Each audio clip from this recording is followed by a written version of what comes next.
Hey, what's up everybody? I'm John Miller, and this is How the Hell Did We Get Here? A U.S. History podcast.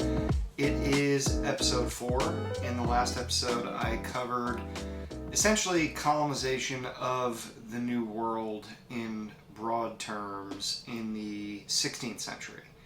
And today, I'm going to get to colonization of specifically North America in the 17th century. And that is a little bit different, actually quite a bit different, than the colonization that took place in the 1500s all over the Western Hemisphere. Last episode we talked a lot about Spain because Spain kind of dominated things in the 1500s and all over what is now called broadly Latin America. And Latin America is kind of just a general term used to describe most often everything that is south of the United States. So that includes Mexico, Central America, the West Indies, and South America. And yeah, even though Mexico is a part of North America, it is pretty culturally and historically different from, say, the United States and Canada, because Mexico is a lot more influenced by Spain, which is a country that speaks a language descended from Latin, thus Latin America. I'm going to start out this episode the way I have been the last couple, and the way that I plan to for the foreseeable future for the other episodes, and that is to introduce, first of all, 3 big questions that we would hope to answer by the time you're done hearing everything I've had to say about this period and this particular location. So yeah, the idea is if you've listened to and absorbed all of this information, you should be in a pretty good position to be able to answer these 3 questions. So in this case, when we talk about the colonization of North America in the 1600s, the first question is how and why did the colonization of the New World north of Mexico proceed differently from the colonization of what we now call Latin America? And I just explained that difference a moment ago, so I think that should probably make sense, what I'm asking. Secondly, in what ways were the French, the Dutch, and the English approaches to colonization of the New World different from one another? They all did it. How did they do it differently? And then you'll probably see some similarities there too that I think are worth thinking about. But thinking about how they differ from one another, I think, is maybe the best way to understand what's going on here. And then finally, how did the French, Dutch, and English compete with each other in North America, and who ultimately triumphed and why, if you want to call it that? By the time you get to the 1700s, who, if any of them, is in the best position in North America? North America north of Mexico to kind of dominate things. Okay, resources I'm using. So again, I'm using this great book that I've mentioned a few different times. This is Before the Revolution by Daniel K. Richter. It's a great resource, really comprehensive, provided a lot of information. This period, by the way, the sort of colonial period in the Americas, is probably the subject area that I knew the least about before I started doing this. And so this book and the other texts, which I am a little more familiar with, help provide a lot of good information. Speaking of texts, there's this book, which is The American Pageant, and again is a textbook that's used pretty widely throughout the country in AP US History classrooms. So I use this as well. And then there's a couple books that I have on my iPad here through the Kindle app. And the first of them is Give Me Liberty, right? Again, another U.S. History, AP U.S. History textbook that is used pretty widely throughout the country. And then there's an AP World textbook called The Earth and Its Peoples that I've used a lot when seeing AP US History students, whether they're actually using this textbook or not. And this is, I think, a good starting point for anybody that is looking to get into the study of world history. Okay? So those are the main resources I used to put this together. Again, I have an outline that I've done for each of these episodes, and I'm going to be sort of going through it as I kind of investigate how the hell we got here, okay? Starting with Spain in North America, because Spain is a really significant player in the 15, 16, into the 17 and 1800s as a colonizer in the Americas.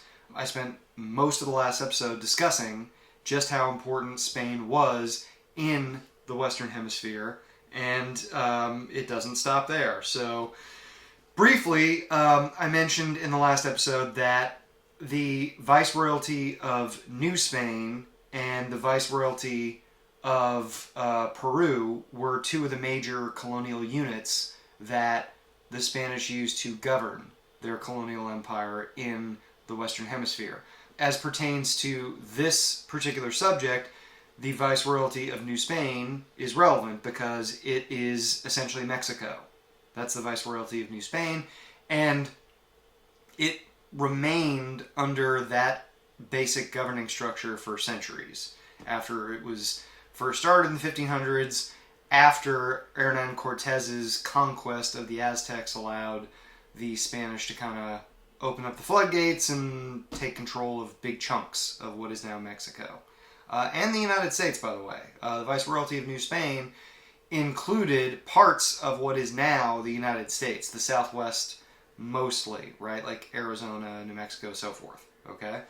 That was under the Council of the Indies, which is the sort of governing body that Ferdinand and Isabella and then later monarchs used to administer the colonies through the crown and the various governors like the viceroyals who were in charge of things in the New World. The Spanish, eventually expand into what will be the United States, what is now the United States.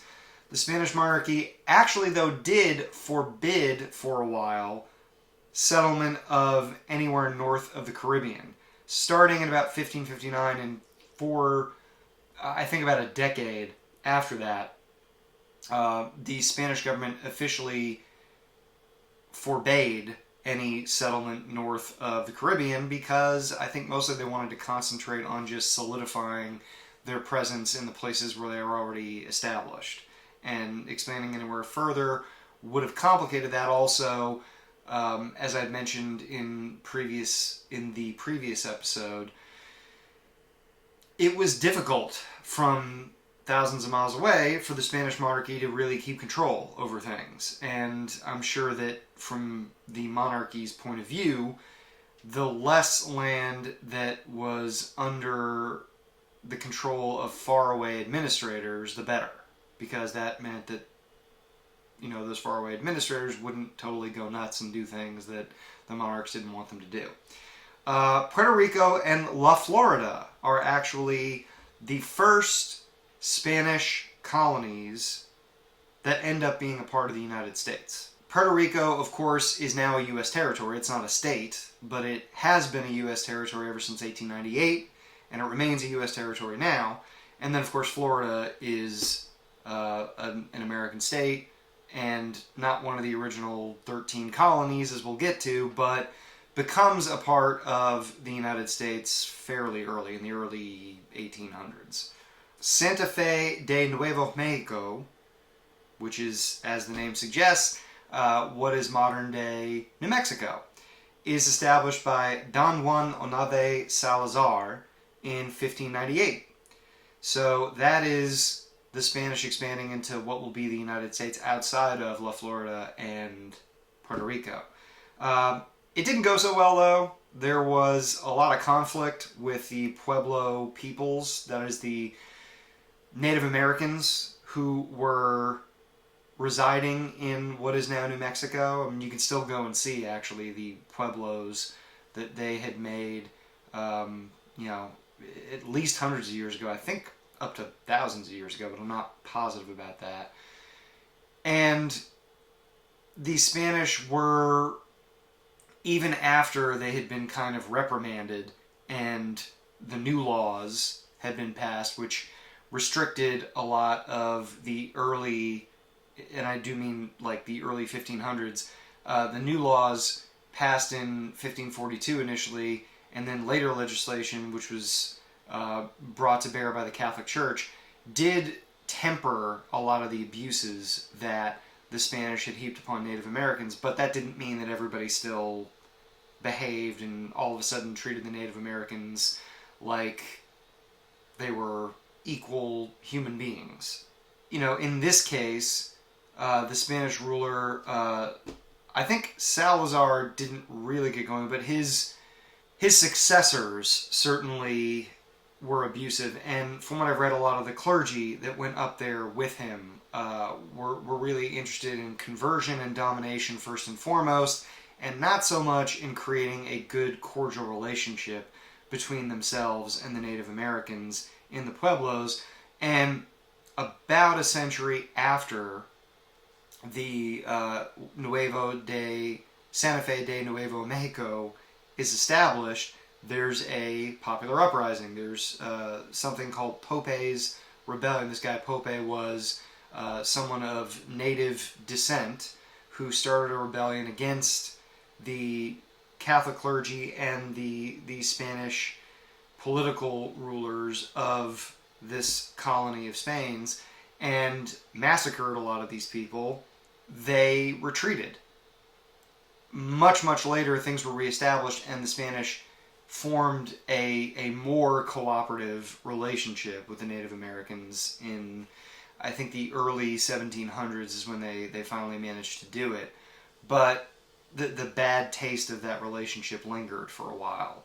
You know, there were, as I mentioned in the last episode, and will continue to mention, there were internal rivalries that already existed between Native American peoples, and there were, I guess, I think it's actually the Comanches themselves who were just north of the Pueblo peoples, and then some other Plains Indians or Native Americans from what is now like Oklahoma, North Texas, who put pressure on the Pueblo peoples. They had their own internal kind of, their own, let's say the Native Americans from the Plains, from Oklahoma, North Texas, they came into conflict with the Pueblo Indians, and that kind of weakened the Pueblo Indians enough, from what I read, that they were willing to consider aligning themselves with the Spanish again,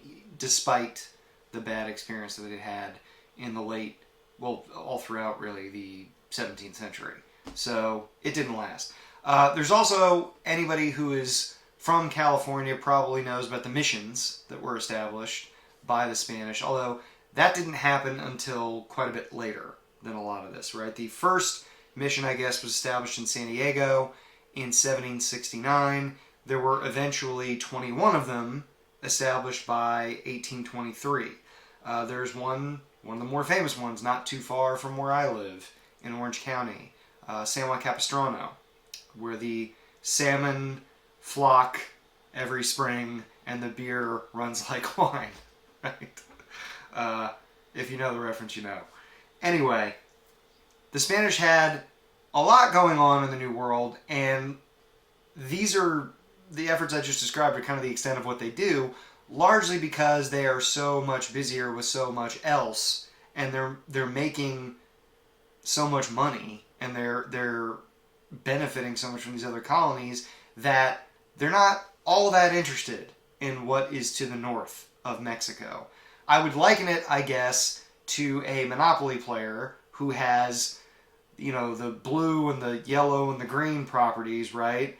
Kind of looks at the orange ones, so like, I'm good. I don't need St. James Place. I'm all set on New York Avenue. I think I can chill with what I got.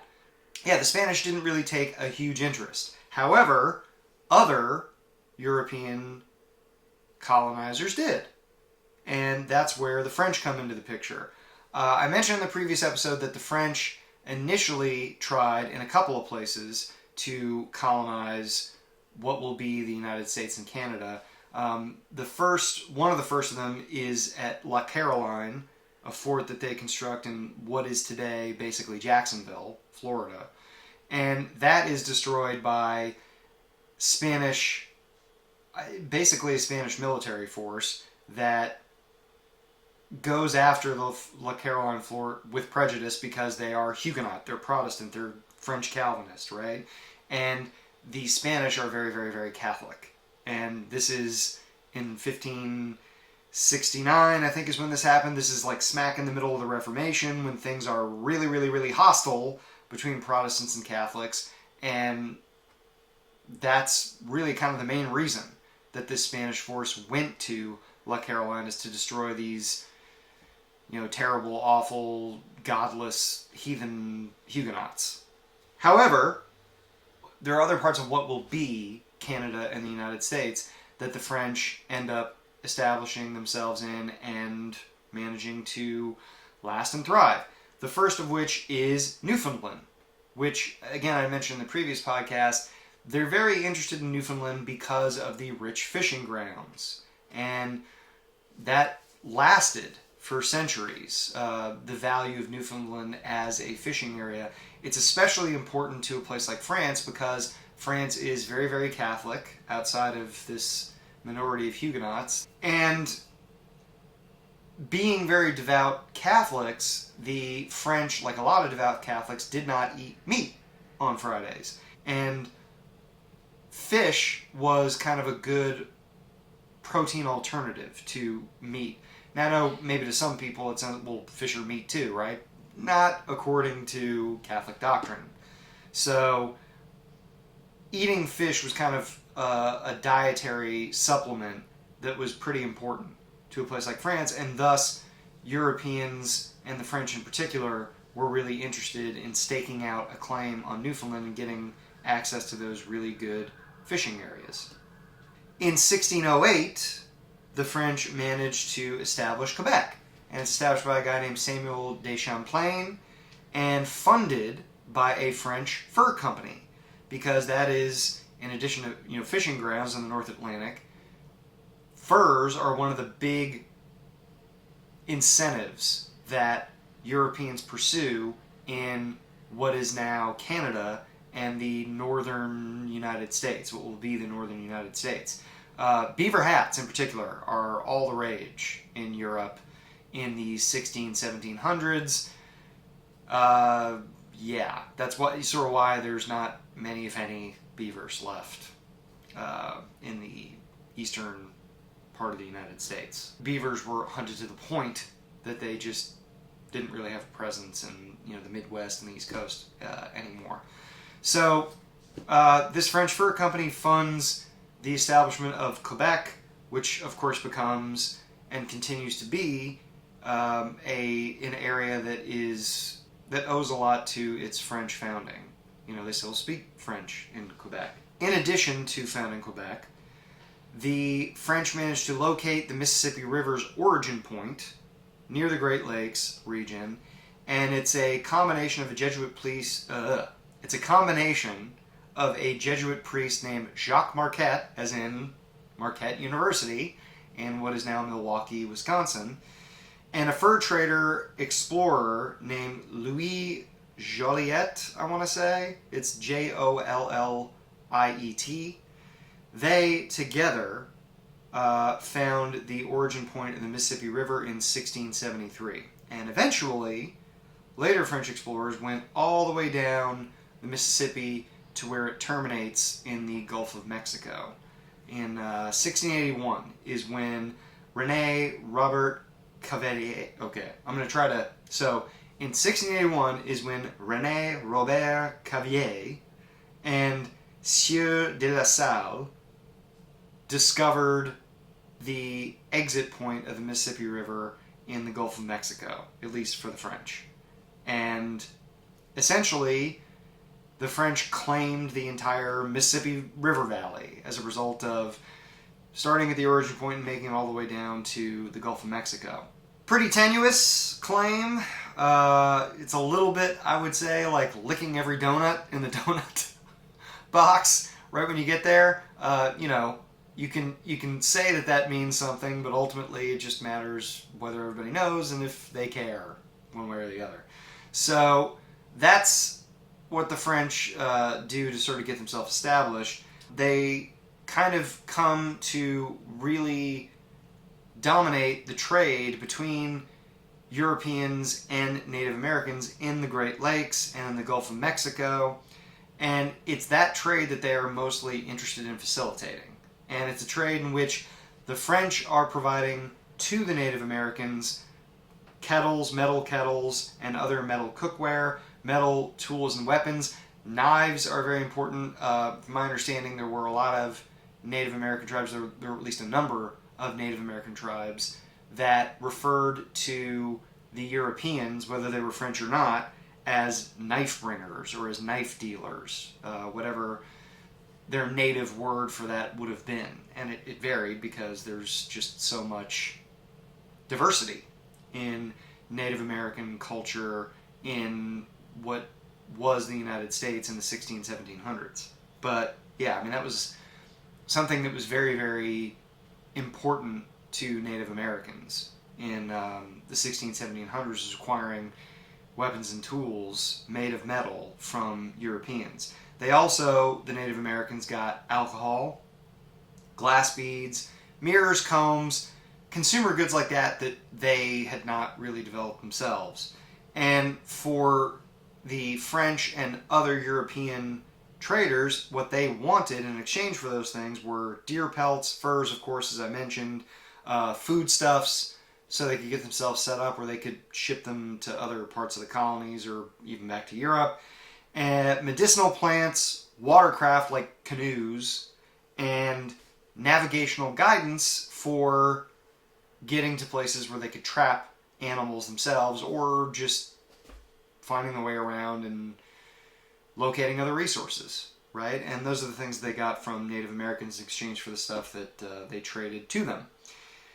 It was a pretty small population of people, the French settlement. You're talking about, by 1700, after about a century of French settlement, you had a grand total of something like 20,000 French people there. And the French, unlike the English, and in a different way than the Spanish, really intermingled with the native population. A lot of French trappers and traders married native women. And you could sort of understand the reasons why. There's not a lot of European women in this area. And traditionally, marriage has been a way for one group of people to solidify an alliance with another group of people. Certainly, royals have done it, nobles have done it, emperors have done it. It's not a new thing. And becoming attached to these native populations, these native communities, through marriage was a good way for traders who were really interested in maintaining that trade to give themselves an advantage over people who might not have that kind of a relationship. So it was fairly common for French trappers and traders to marry native women. Also, you could generally say that the French had a much more humane relationship with natives than the English, and even though the Spanish intermarried with native women as well, the Spanish were still pretty exploitive, as I've discussed, and kind of had to be reined in by the Catholic Church and by the government back in Spain to some degree.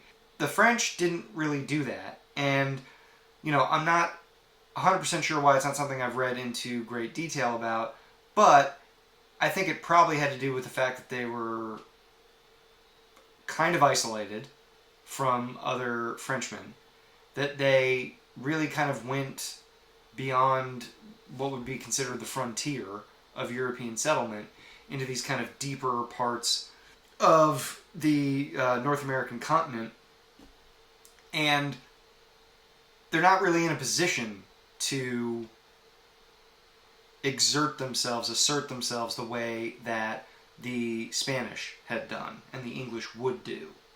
So I think that's probably a piece of it. And then I guess just, if you're trading, maybe they just had a little bit more respect for Native American culture than the Spanish did in general. I don't know that that's the case, but I certainly have to say that that's a possibility. Look, I mean, it's a low bar to clear to say that the French treated Native Americans better than the Spanish did, but it's worth mentioning. And it's also, I would say, worth contrasting the French with the English, because the English probably had, as we will see, the most separate and kind of bellicose approach to Native Americans of all the peoples for the longest period of time.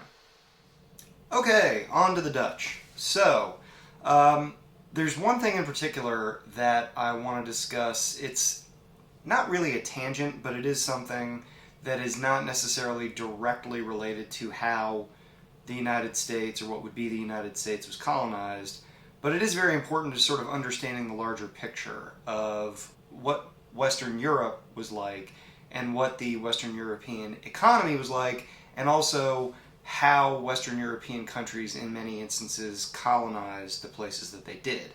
So in 1602, the Dutch form the Dutch East India Company, and that is a what's called a joint stock company. And apart from the fact that it finances the third of Henry Hudson's 4 expeditions to the New World, as in Hudson River and Hudson Bay and so forth, it's important because this is the time in the early 1600s when you're seeing the beginning of what's called mercantilism. And mercantilism is sort of the predecessor, kind of the link between a traditional economy in the Western world and capitalism, in a sense. And it has some elements of both. The way I would sort of explain what mercantilism is, or was, is this notion that the government, and it's typically royals at this time, and where it was really sort of prominent mercantilism, I mean, is in the Netherlands and France and England during the 16 and 1700s.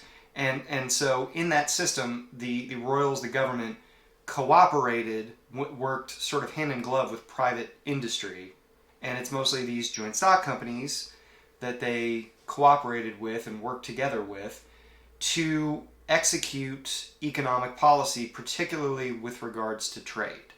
And the sort of goal of mercantilism for these nations that practiced it was to export more than they imported, because the feeling was that if they exported more than they imported, they would essentially be owed a balance, or they would be bringing in a balance of cash, and then you can use that cash, that gold or silver or whatever, for whatever you want, mostly in the case of a lot of these countries to expand their military capabilities, whether that's the Navy or the Army or whatever.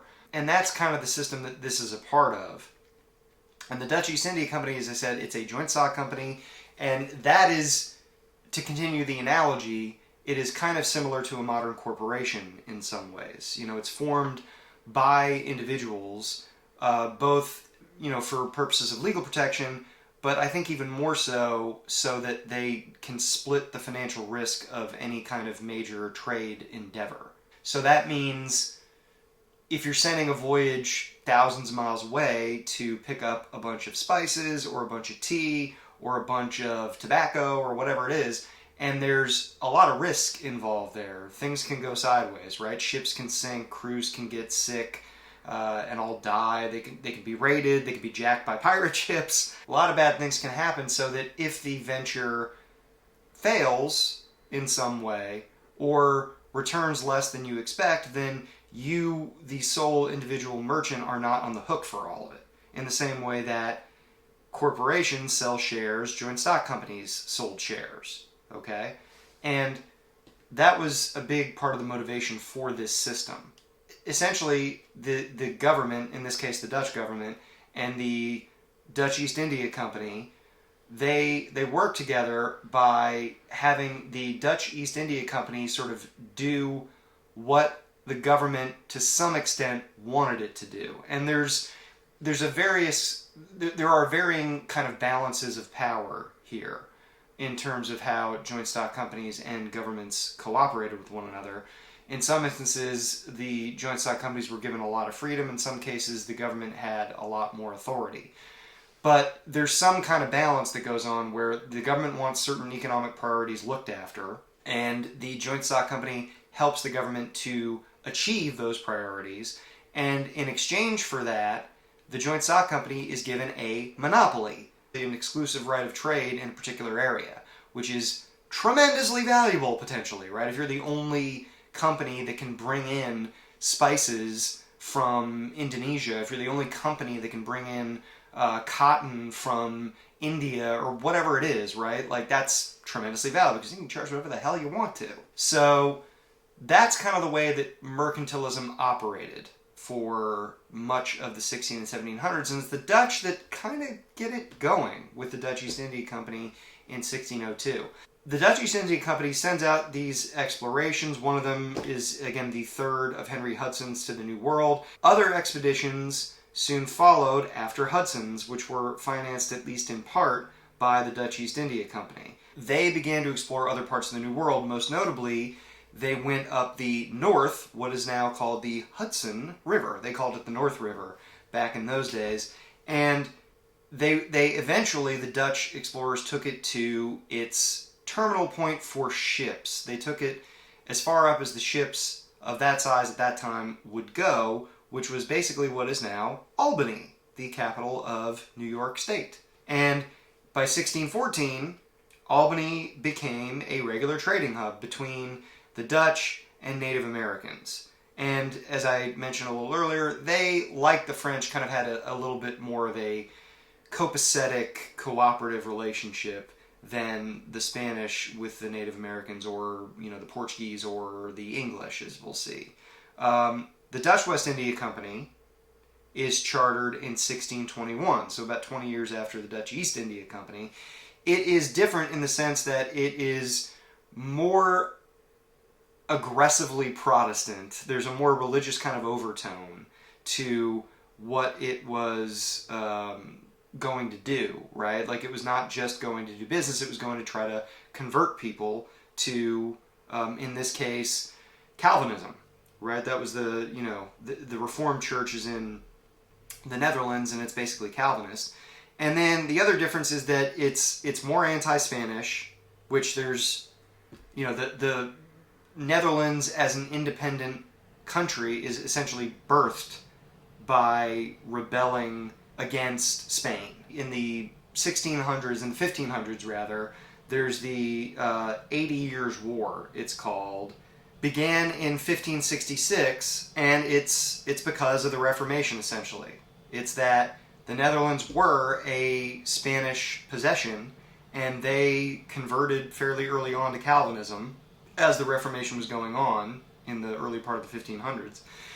And the guys who were kings of Spain in the, 15 into the 1600s, they were pretty ardent, zealous Catholics, and they did not want any of their provinces converting over to the dark side in their view. And so the Spanish launched a campaign to repress Calvinism. And that's one of the things I've noticed in all the time that I've studied history. It's remarkable to me how often people will put up with being economically exploited. Like, you can totally fuck up their working lives, and you can make them impoverished, and they'll put up with a lot of that. A lot of people will, historically, before they'll say enough is enough, I'm taking up arms and I'm going to try to put a stop to this because it's making me miserable, right? But if you fuck with people's culture, they don't have any kind of patience for that. And that definitely applies to religion. And the Dutch stood up right away when Philip II, who was king at the time, launched this campaign to try to force the Dutch to be Catholic again. They were like, we're not having that shit. And they launched a whole big campaign to get free. And so this was in the middle of that, because it went from 1566 to about it went from The 80 Years' War went from 1566 to 1648 is when it was finally totally resolved, the same year as the end of the 30 Years' War, and that's not an accident.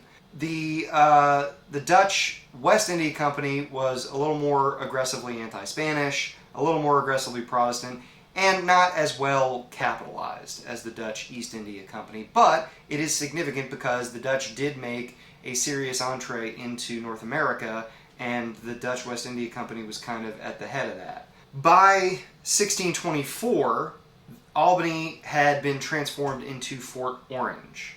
So it was militarily solidified, essentially, to make trading safer and easier. In 1626, 2 years after that, Peter Minuit famously purchases, and I'm putting that in air quotes because the circumstances around it are a little unclear, if not shady, probably both. Because the Munsee chiefs that Peter Minuit, allegedly purchased Manhattan Island from, probably didn't even own it. And there's a lot of this. This is something that I will revisit in later episodes. There's a lot of like, hey, Whitey's Europeans, we bought this from you Indians, and the Indians are like, we never sold anything to you. What the hell are you talking about, right? And it's like the European inability to tell just one group of Native Americans from another group, or the fact that they just didn't give a shit because they wanted to own the stuff. So this is one of the first in a number of instances of this that happens in the 16 and 1700s. At any rate, in 1623-24, New Netherland is made a province by the Dutch government, and the first settlers arrive as a large group, not just as traders, but people who were there to settle. So it's not just people looking to exchange stuff with the Native Americans or whatever, it's people who are looking to, become farmers. And they want to establish a permanent settlement, and this, of course, is what eventually will be New York, right? Because New York, once upon a time, was New Amsterdam. New York City was New Amsterdam when the Dutch first settled it, and we still got a legacy of that there. Harlem is a Dutch word. Brooklyn is a Dutch word. So there's all these pieces of evidence of a Dutch presence that had been in New York a long, long time ago, and remained there for years after when the English took over. The Dutch are more religiously tolerant than the Catholic Spanish, than, in many instances, the Catholic French. They have better relations with Native Americans, as I said, than the Spanish or the English do. Again, pretty low bar, but it's worth noting. Getting toward the end, because, by the mid-1600s, the Dutch have been supplanted. Peter Stuyvesant, as in Bedford-Stuyvesant, which is a neighborhood of Brooklyn. If you know your Biggie, he's Notorious B.I.G. is a Bed-Stuy guy. That neighborhood is named after this dude, Peter Stuyvesant. And he is the last and longest tenured, most influential governor of New Netherland, despite being the last guy. He was in charge from 1647 until 1664, and at a point when the colony was going in a little bit more of a undemocratic authoritarian direction. He was a little dictatorial, Peter Stuyvesant, from everything I've read. The Dutch eventually are pushed aside by the English, as you would guess, because it's called New York, not New Netherland right now, right? And just the same way New York City is New York City and not New Amsterdam.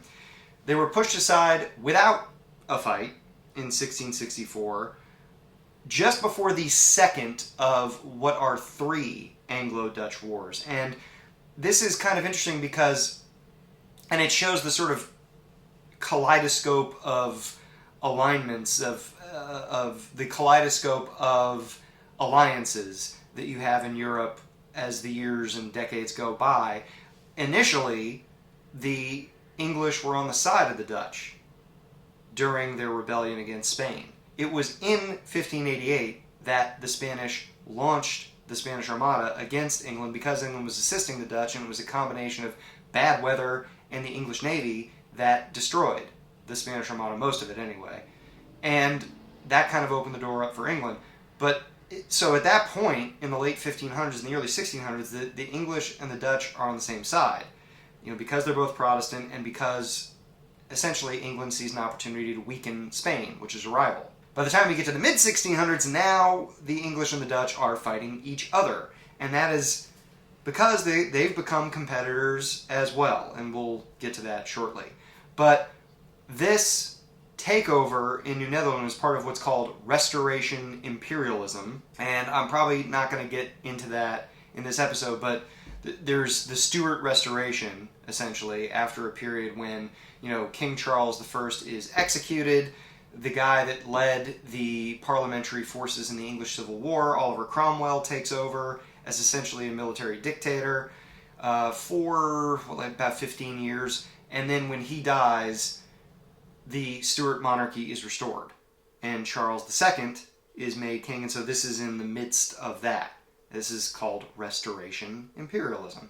And it's essentially one of the main strategies of Restoration imperialism is supplanting the Dutch as the lead commercial country in Western Europe. The English are going after Big Wooden Shoe, right? So yeah, that's the Dutch experience. So now, on to sort of the main entree, if you will, England. Because I'm speaking English, you're listening to this likely in English, unless you've had it translated. And the reason that Americans speak English is that it was, once upon a time, a set of 13 English colonies. As I mentioned a few minutes ago, the defeat of the Spanish Armada in 1588 and Spain's wars with the Netherlands and Spain's wars with the Ottoman Empire, which obviously distracted a lot of Spanish resources, provides an opportunity for England to become more of a colonizer. In the early to mid 1500s, the English, just like all the other Western European countries, knew that the New World was there. They just weren't really in a very good position to start colonizing it. The Spanish had got a big jump on them. The Portuguese had gotten a little bit of a jump too, and it took them some time to really get in the game. There is, as was the case all over Europe, there is religious conflict internally in England, in Wales, in Scotland, and in Ireland, of course. And it is Catholics, those that are still left after Henry VIII decides to make a split, and they remain for centuries. I think there's still some small population of Catholics in England. I'm not entirely sure, but I think so. So they were definitely, it's not like Henry VIII said, I'm out, we're the Church of England now, and everybody's just like, okay, like it was more like they fought over it for a long time. So there's Catholics that are left, there's Anglicans, members of the Church of England that Henry VIII created, and Puritans. And Puritans it's kind of a derogatory term, actually, that I believe the court of Elizabeth I was the first to use, and it describes those people who thought that the Church of England was too close to the Catholic Church. And I'll get into that in a little while. So the combination of religious conflict among these three groups and economic hardship, it made life really difficult in England for a lot of people. The English population, on top of that, just booms from from about 1550 to 1600. The English population grows from 3 to 4 million. Okay, so you're talking about like an over 30% increase of the population in the space of 50 years. That's a lot to deal with, especially with the technology and the agricultural techniques available at this time. It put a lot of pressure on the English population. On top of that, the price revolution is going on at this time, which I hadn't mentioned up until now. It's essentially that the short version is that the price revolution is a massive amount of inflation that occurs throughout Europe because mostly of all of this New World silver and gold that is being injected into the market. We're experiencing inflation right now, and that has a variety of causes. In this case, it was just that there was all of this wealth that was coming over from the New World and making things more expensive because there was more to spend. So that hit already poor people really hard, the same way that it's having a really bad effect on people with limited means, even middle class people now. You can imagine if you're somebody who's just barely scraping by with enough food to survive, how something like this would be a problem. In addition to the price revolution, there's also something going on. It's just the beginning of what is called the enclosure movement. And that is taking what had been for centuries common land that nobody owned, that peasants were accustomed to using to grow a little food, to raise sheep or goats or pigs or cattle or whatever, to feed themselves. They had access to this land, and all of a sudden, government starts fencing it off, this common land, and they start selling it to anybody with the money to buy it. And it's a way for the government to generate revenue. And there's kind of a feeling among some people, again, this is a little early for capitalistic style of thinking, but the idea that like these people that are going to buy the land will use it more efficiently, and that is sort of ultimately what happened. But in the short term to medium term, it displaced a lot of people, and it created a lot of economic havoc in a lot of people's lives. So all of this stuff, the price revolution, the religious conflict, the booming population, and on top of it all, a depression in the woolen industry, it led to this big migration internally from some parts of England to other parts of England, mostly from rural areas to urban areas, such as they were in England at this time. And there was lots of poverty and not a lot to be done about it.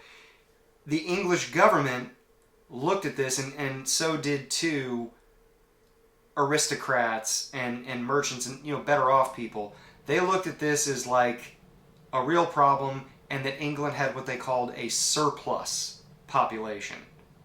And these people needed to go somewhere. Okay, so I think you can probably put together where this is going. Why not the New World, right?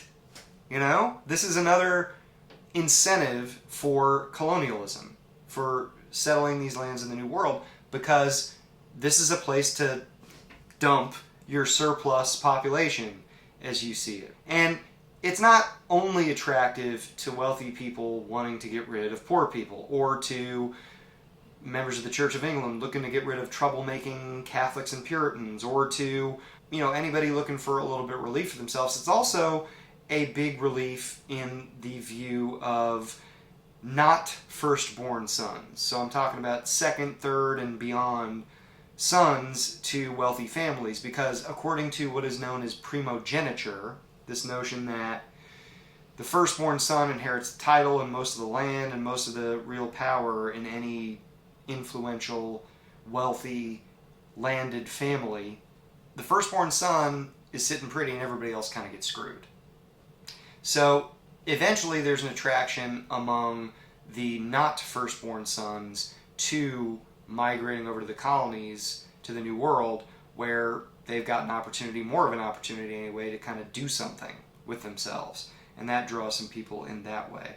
Why do you get this big flow of population starting in the late really the early 1600s? Kind of a combination of, I'm getting the hell out of here, if you're a persecuted religious minority or somebody who's poor and just wants some chance at a decent life, and the wealthier people kind of saying, hey, don't let the door hit you in the ass on the way out. Okay, so last couple of things here before I end this episode. Let's talk about the two early colonies that England gets established in what will be the United States. First of all, Jamestown, which is established in what is now Virginia. There were, as I mentioned in the previous episode, and I sort of alluded to in this one earlier, failed attempts at Newfoundland in 1584, specifically at Roanoke in 1585, and that one really totally petered out by about 1590. Most likely the people disappeared and went to live with Native Americans. And then and I'm going to try to say this right, Papam Sagadoho. Okay, I gotta leave that in. Papam Sagadahoek. No, Sagadahoc. I have no idea where the emphasis on the syllable should go. Papam Sagadohac, I'm gonna say. That's probably wrong. In what is now Maine in 1607.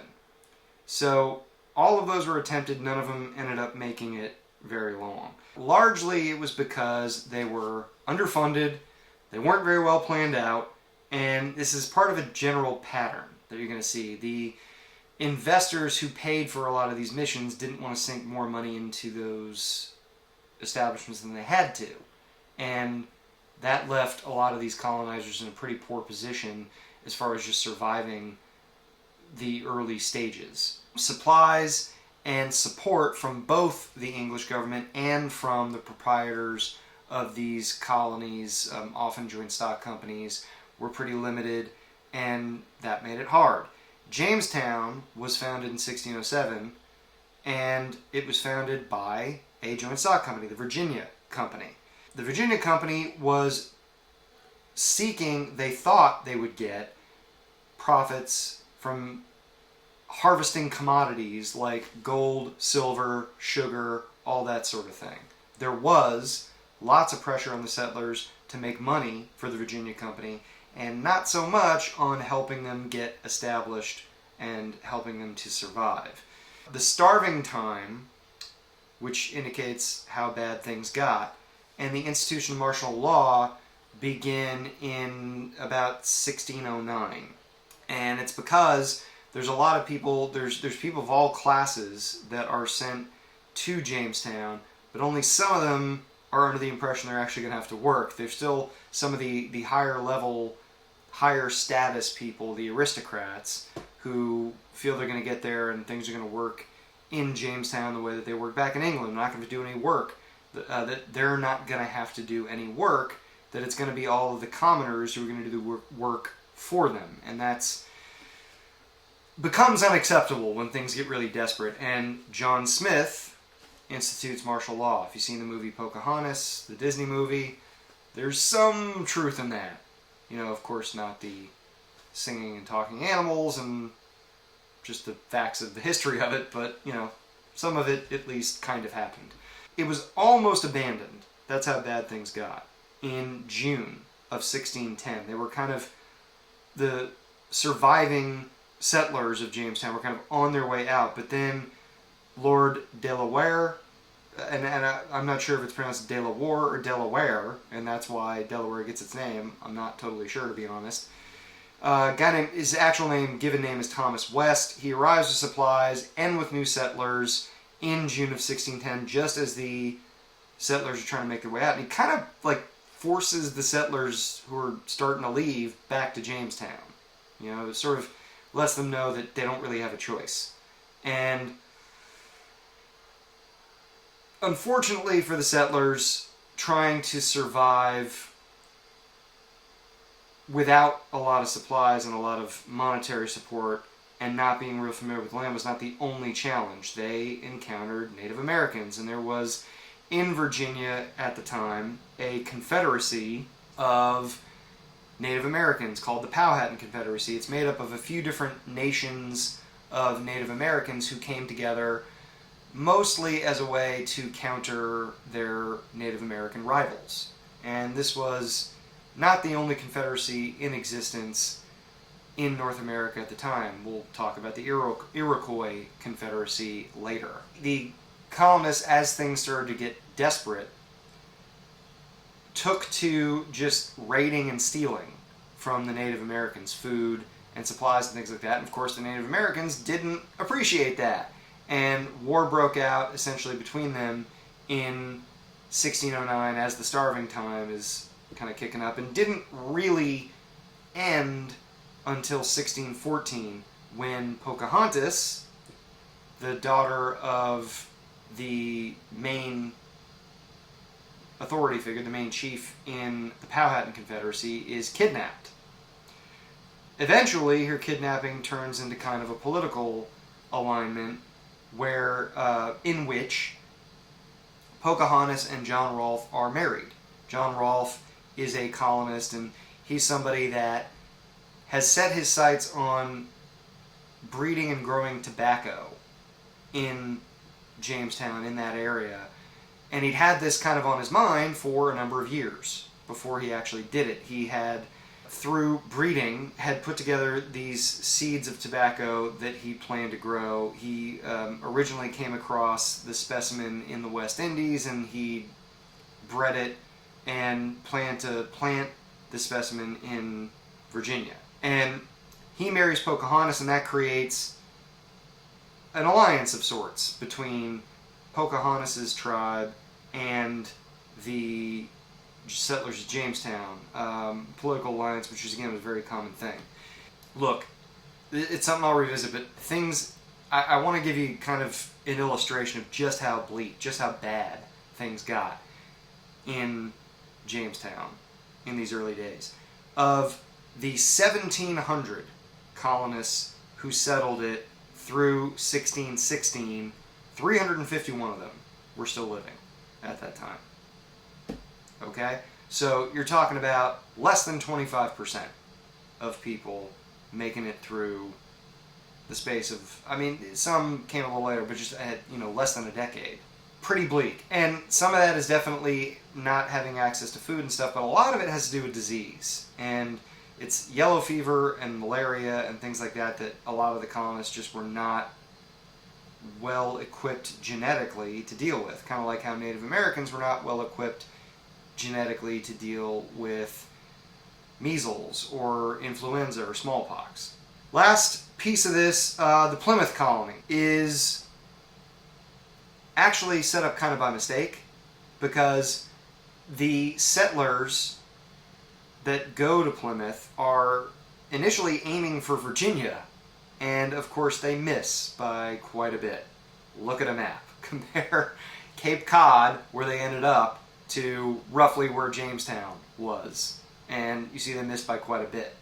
But these are separatist Puritans, what we call pilgrims, right? And they are Puritans who were so put off by the Catholic Church. Well, okay, actually, yeah. So the Puritans are so put off by the Catholic Church. The Pilgrims, the separatist Puritans, are so put off by the Catholic Church that they object to the ways in which the Church of England is similar to the Catholic Church. And for the record, they are pretty similar.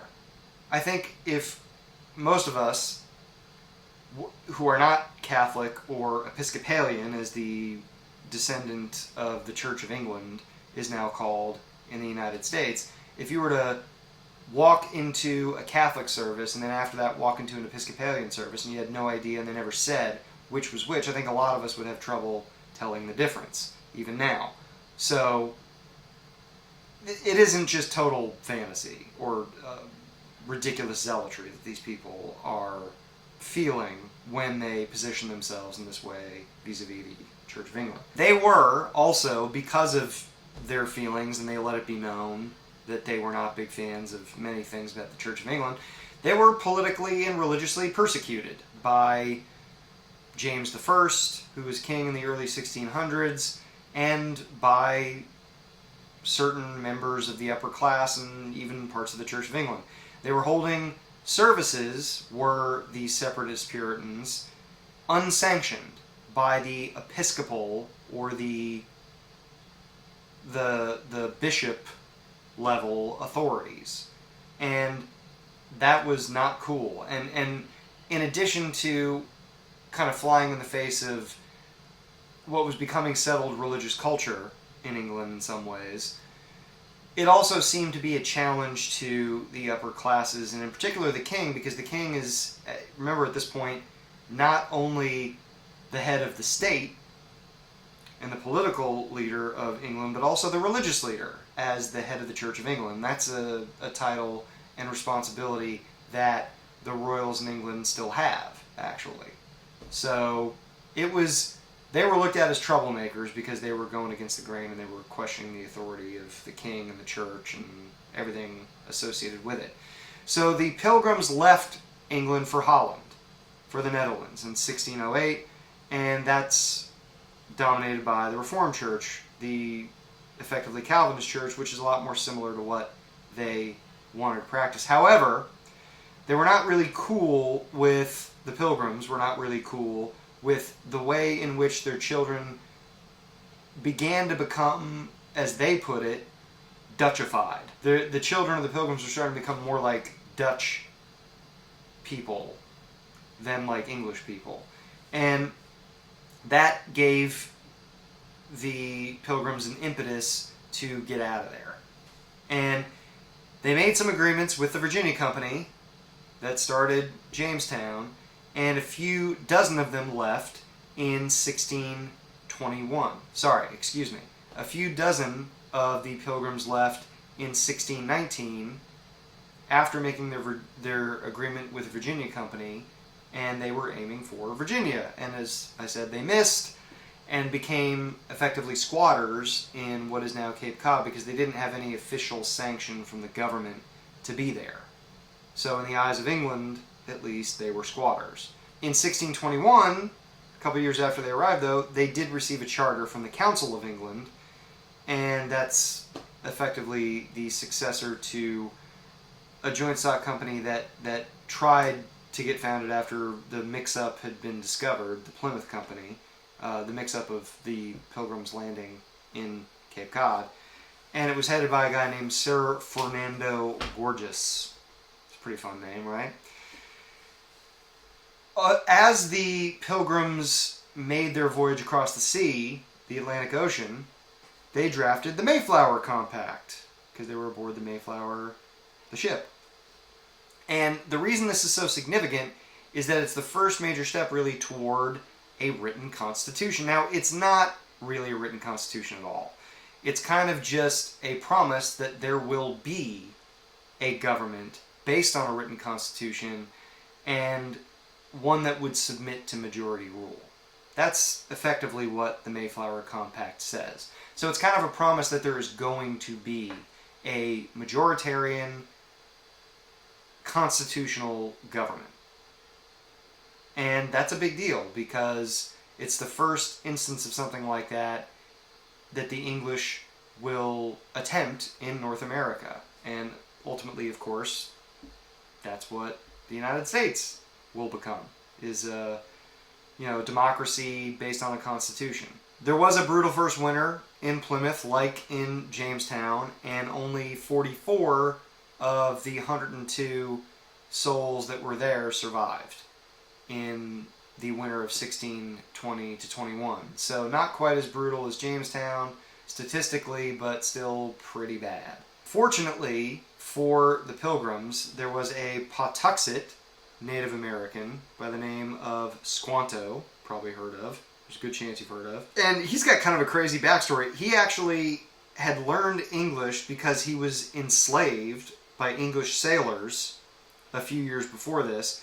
He made his way from Spain to England and then back to New England again after having been to Europe, and I'm sure he recognized these people as Europeans, and it's why he probably felt a lot more comfortable approaching them than any of his contemporaries, and decided that it would be a good idea to make a pact, an alliance with them. Eventually, Squanto teaches them, along with some other of his allies, teaches the Pilgrims how to fish and how to plant corn, and they're able, using those food gathering techniques, to survive and to eventually thrive. The Wampanoag chief, Massasoit, and the Pilgrims, they form an alliance in 1621. And it's kind of a mutual defense alliance. And it's designed to help them defend each other from various things. In the case of the Wampanoag chief Massasoit, he won a defense against the Narragansetts, who were the Wampanoag's chief rival in that part of New England. And the Pilgrims were just looking for anybody who could help them out, really. The first Thanksgiving, a year later, is a celebration of that alliance. Of course, everything went pretty downhill pretty fast from there, which we will get into that uplifting, lovely story in the next episode. So, thanks very much for listening. Appreciate y'all for hanging with me, and I hope all of this information was valuable to you. The three major questions that I would look to ask, having heard all of this or absorbed all this, would be: how and why did the colonization of the New World north of Mexico proceed differently from the colonization of what we call Latin America? In what ways were the French, the Dutch, and English approaches to colonization of the New World different from one another? And then how did the French, Dutch, and English compete with each other in North America, and who ultimately triumphed and why? So you can probably answer those questions pretty effectively now. Thanks again for listening. Please like and subscribe. I'd appreciate it. And hopefully we'll see you again. You can email me at howthehelldidyougetherepod@gmail.com, or you can leave a message, send me a text at 951-525-5536. Feedback on the show, reaction to anything you heard, or if you're just, again, looking for some help with something, history related, social science related, whatever, that'd be great too. Yeah, I'd love to hear back from you guys, whatever your feedback might be. Okay? Thanks very much. Take care, and I will see you all again next time.